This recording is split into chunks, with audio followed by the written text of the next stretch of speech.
Hey, Brad, how are you? Good. How are you? Doing all right.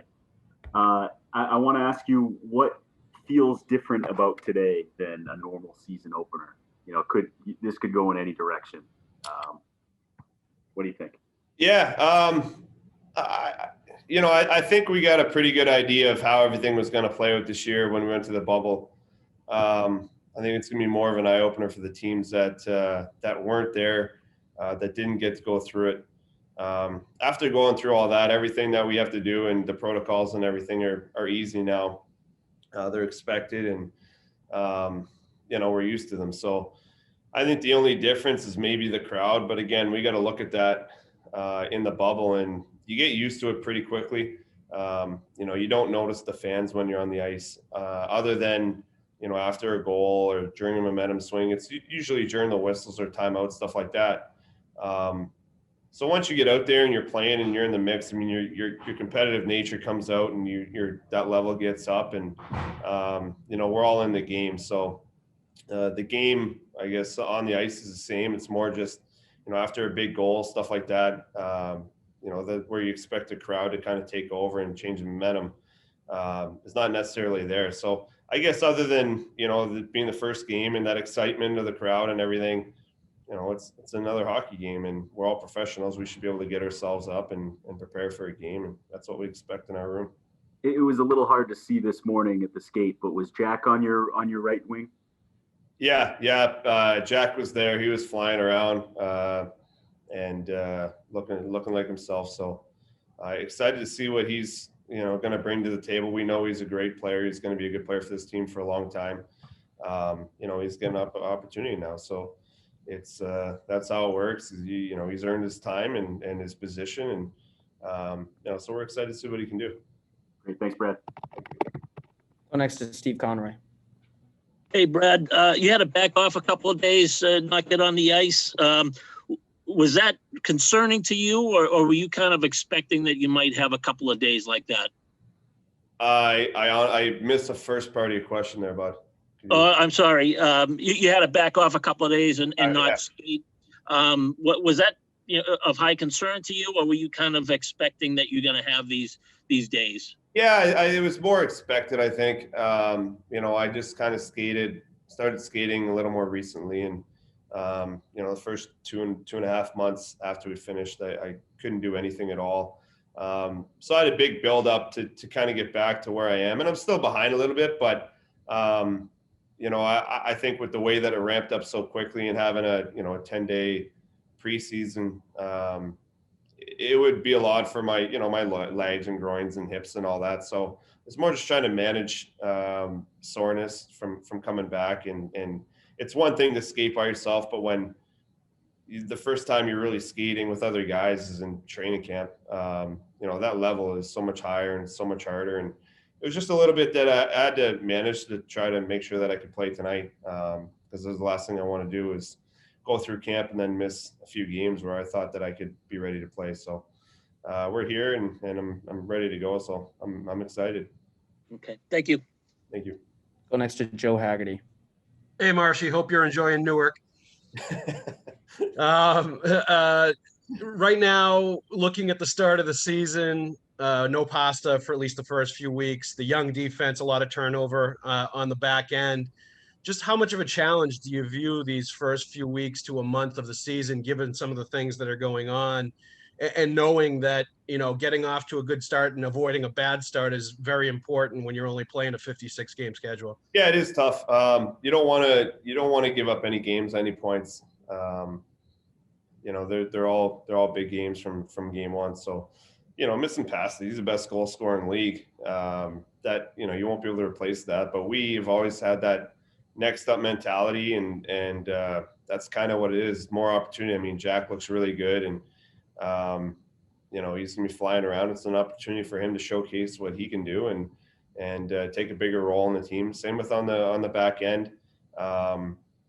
We have young guys that are feel like they're ready to do more, and this is their opportunity to show it. And now this is what happens every year, every position when somebody comes in to be a take that next step, be a better player, get more minutes, you have to earn it, and you need to be put in that position. And how that happens is through injury and through guys leaving. And that's where our next guys will take their next step to be, the next best players in the league. And it's going to happen. Guys are going to seize that opportunity and be better and, earn more minutes. So we're excited to see who's going to do that and who's going to step up, and it's going to be someone. So it's great. It creates that internal competition.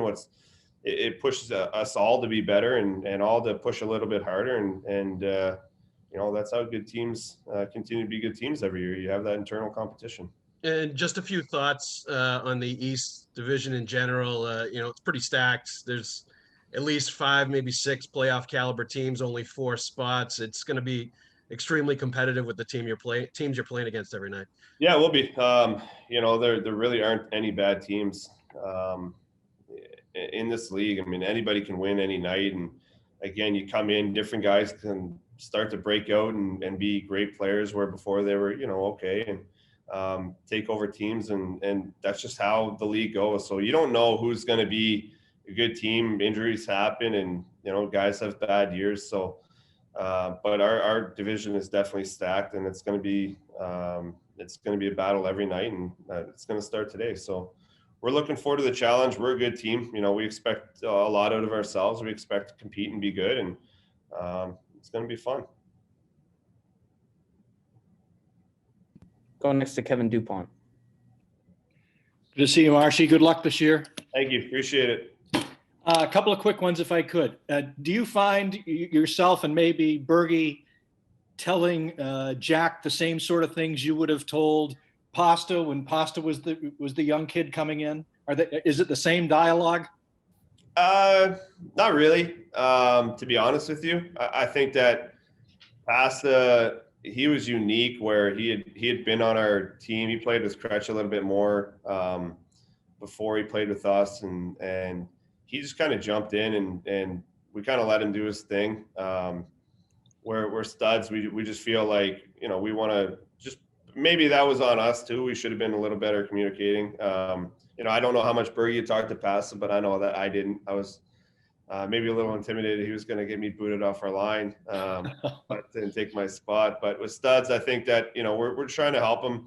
That's our job, is to continue to help him feel comfortable and let him play his game. The quicker he can do that, the quicker he's going to be a big player for our group, and that's what we want. So, yeah, we're working with him. We don't want to overload him.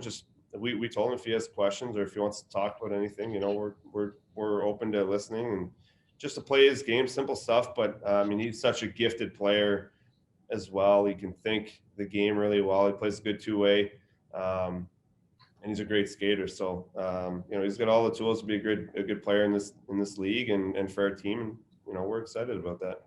And my other question is about a defenseman. I assume as a kid you didn't play the position. Did you ever? No, I didn't. No. Okay.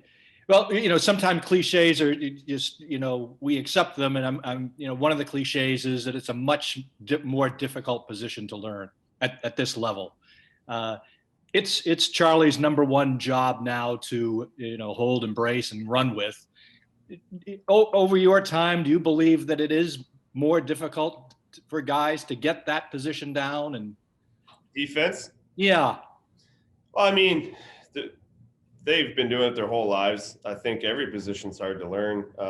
If you go stick a D on forward, he's going to be lost too. But I think the problem is with D is if you make a mistake, you're the last guy back. There's nobody to cover for you from a scoring chance. So, your mistakes are a lot more apparent than maybe a forward's. But those guys that play defense in the NHL, they're there because they're the best at their position. So I don't think it's necessarily as much about learning. They all have a gift, especially guys like Charlie. He has a different way that he can think the game and that he transports the puck and how physical he is. But I think it's more just understanding timing of game, when to take those risks, when not to, again, because, you mess up, they're going to get a scoring chance. So, for him, I think it's just more a mental game, bringing his consistency all the time, every night, That's the difference between the best players in the league and good players, is that they bring it every night, not just every now and again. And he's got to take that next step where he's great every night, and he has that ability. He's got to put it together.